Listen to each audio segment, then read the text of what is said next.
Fasting. That is it. Until I die, I'm going to fast all the time. The other guy said, for me, as for meat, bye-bye. No meat. I'm not going to take any steak again. After they finished, the Prophet Muhammad came and he asked them, are you the guys that said so and so? They said yes. He said, that is not the deen. Even I, Prophet Muhammad, I eat and I fast. I pray at night and I have time for my family.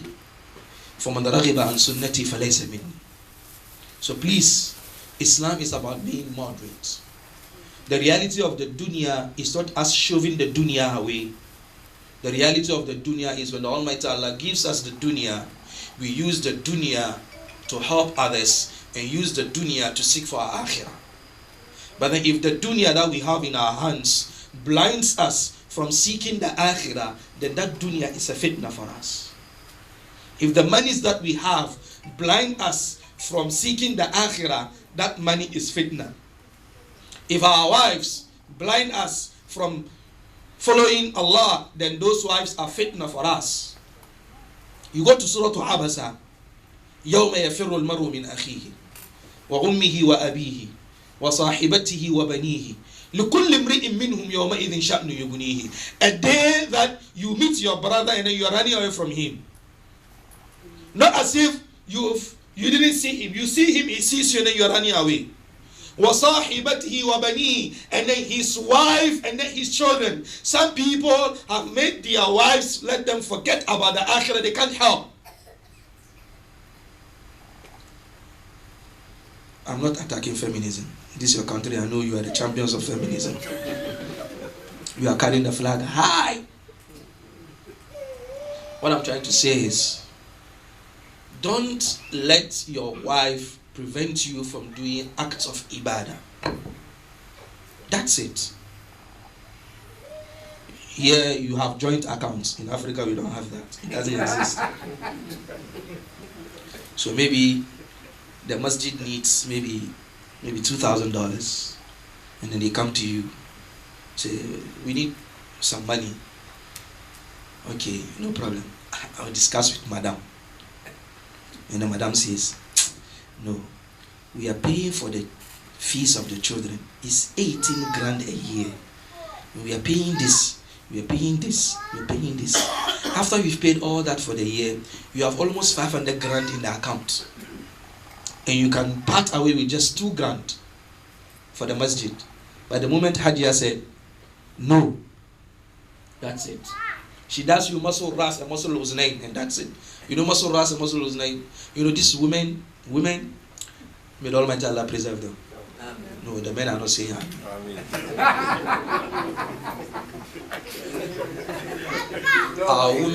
Our women are the backbone of our communities. Wallahi. And there is no religion that has given the woman this status like Islam. Wallahi. If she is a mother, Jannah lies under her feet. If she is a wife, she completes half of your religion. If she is a daughter, she is your gateway to Jannah. At every point in time. Because a woman, she can either be a daughter, or she can be a wife, or she can be a mother. She can even be all three at the same time. But what I'm trying to say is, let's not let the love that we have for our wives blind us from the dunya. Someone, because of his wife, he doesn't go to for Salah to Subuh. If it's time for Salah, she tell him, Wallahi, stay with me, I'm lonely. And he says, Wallahi, you are telling the truth. Wallahi, you are telling the truth. You are lonely, let me stay with you. And then he loses Jama'ah because of her. So when he comes to Sadaqah, she tells him, we have a lot of challenges. And then she wipes his head and then his ears like this. And then he does this. And then he says, you are telling the truth. You are telling the truth. You are telling the truth. Wallahi, this woman, you meet her on the day of judgment and then you run away. No matter how much you love her. No matter how beautiful, how sweet she is. No matter how caring and loving she is. Wallahi, you meet her on the day of judgment and then you run away. So for you to, preserve your akhirah, convince her together and then you help the team. Women, you convince women. Yes. You tell them sweet things. Sometimes it's even halal to lie to your wife. Oh, it's true. You tell her sweet things and then to spice up your marriage. You tell her sweet things, you tell her lies, you tell her, you know what happened today at the office? There's a guy who came with a gun and I wrestled him and pulled him down so that you let her know you're also strong.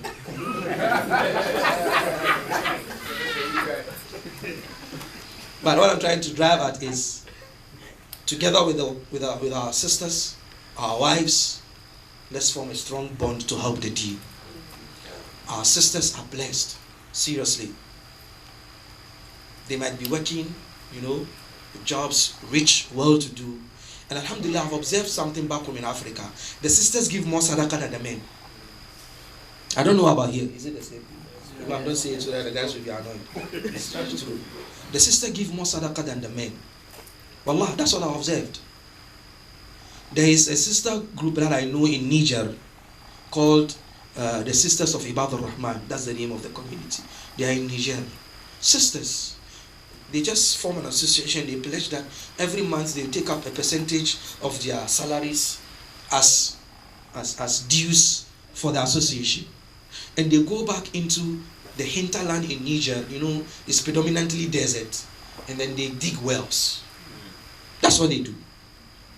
Every year they have a convention where they meet, and then they have their picnics, they have their farm fair, and then they have been able to build schools too. Islamic schools, and one of the best schools in Niamey, both secular and Islamic. You go there, the sisters, the girls are in full hijab, the guys, the boys too are dressed nice and built by sisters. You come to Ghana, we are Form 1, Federation of Muslim Women Association in Ghana, and they are very, very active. And I believe here, America too, you have that, even though I don't know much about it. So I just want us, finally, let's support our sisters. They need our support as men. Forget about people saying they want to be equal with men, they want to have the same rights with men. Forget about that. Give your woman that support. Your daughters, give them that support. Give them the quality, the best that you have. Even if it's selling your dress to feed and clothe and educate them, do it. We need to protect the dignity and the honor of our sisters and our daughters. We need to raise them high up. That is the Ummah. That is Islam. We need to do that. Our sisters need to feel secure with us. They need to know that they'll be given the opportunities to serve. Umar ibn Khattab appointed a woman, Shifa bint Abdullah, as the matron of the market of Medina. At a time when there was Uthman, there was Ali, there was Abdurrahman ibn Auf. This woman was the matron of the market of Medina, Shifa bint Abdullah. And then he empowered her, and then he even gave her punitive powers in the market of Medina. She did an excellent job that he had to appoint another woman in Mecca. So this our religion is a religion of empowerment, especially to women. And that is why in America, the ratio of women accepting Islam is higher than the ratio of the men accepting Islam. It's way, way, way higher. So that is my message to you. May the Almighty Allah forgive us. May the Almighty Allah help us. Our sisters, may the Almighty Allah protect them. May He guide them. Our brothers, may the Almighty Allah protect us and guide us. Wherever we have things, properties, may the Almighty Allah protect our properties. We live in a world whereby it's very fast and moving. The risk that we are seeking, may the Almighty Allah make it halal. May the Almighty Allah make it halal. May the Almighty Allah make it halal. And when it is halal, may He put barakah in it too. May He put barakah in it too. And then wherever it is, may the Almighty Allah bring it closer to us. Allahumma anta amartana bi du'aik wa a'tana bil ijaba kad da'awnaka kama amartana fastajib lana kama atana ya rabbal alamin. Subhanaka Allahumma hamdik nashhadu an la ilaha illa anta nastaghfiruka wa natubu ilayk wa akhiru da'wana alhamdulillahi rabbil alamin wa assalamu alaykum. جزاك الله خير.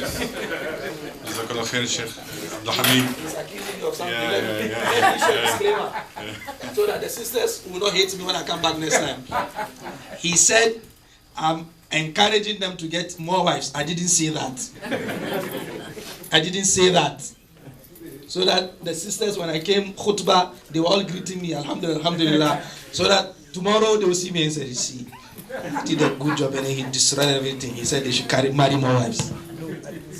Alhamdulillah Rabbil Alameen. Jazakallah khair Sheikh. Barakallah feek. Alhamdulillah, we are blessed to have a beautiful evening together. So I had some pushback.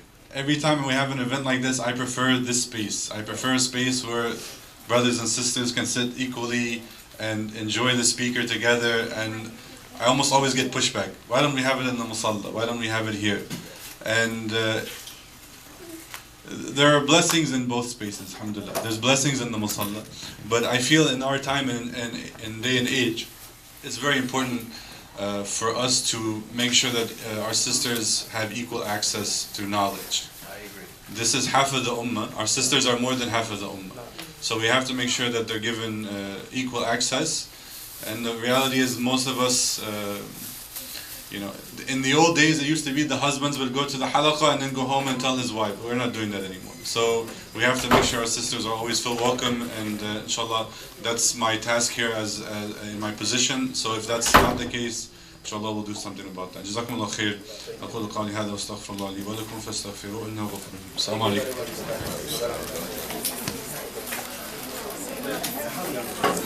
Abdul.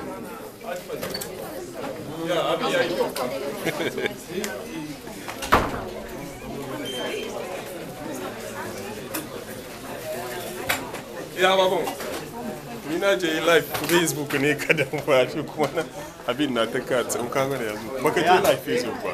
Ba ka je live ne? Eh na na na. Oh. Na shi na da Shi na ba.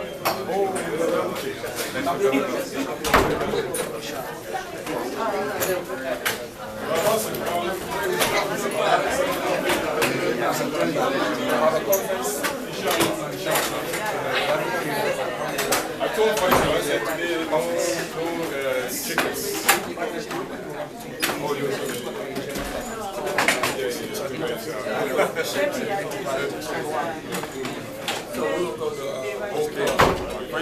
Faisal,